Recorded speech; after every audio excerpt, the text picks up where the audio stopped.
今次同大家講一單香港人一定要知嘅消息。各位觀眾大家好啊，我係泡泡，又到咗網絡補血站嘅時間啦。香港人研發嘅人造衛星上太空啦，唔係講緊啲咩科幻片情節，而係真真正正發射衛星上太空。香港科技大學聯同內地嘅長光衛星公司喺甘肅酒泉衛星發射中心，將一粒叫做香港科大雄濱1號嘅多光譜光學衛星射上太空。呢粒港產衛星並唔係一個簡單嘅衛星，佢身上搭載住嘅高科技設備可以拍攝到解像度高達 0.5 米嘅遙感影像，範圍更加覆蓋成150公里咁闊。講緊嘅係比得上美國最新一代嘅衛星，佢嘅主要任務係用於科研用途。首先會利用佢收集到嘅遙感數據，建立一個覆蓋全港斜坡嘅數碼模擬系統，監測地表情況、模擬山泥傾瀉等災害過程。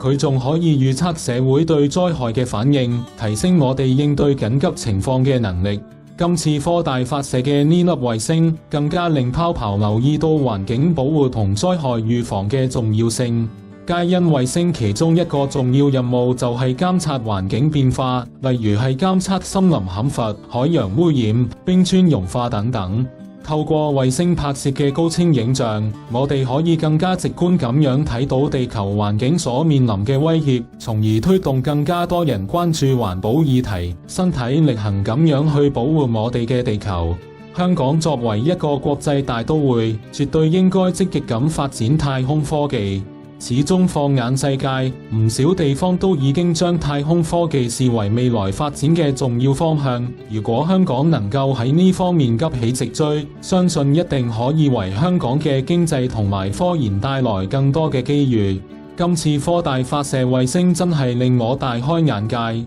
估唔到本地嘅科研實力已經發展到可以衝出地球，邁向宇宙。呢件事亦都令泡泡明白到，只要我哋敢於創新、勇於嘗試，就一定可以創造無限嘅可能性。希望科學家可以繼續努力，喺未來研發出更多更先進嘅科技，為人類社會嘅發展作出更大嘅貢獻。今集就講到呢一度，下一集會繼續帶俾大家更多精彩嘅內容，希望大家可以訂閱我嘅頻道同俾個 like 啦。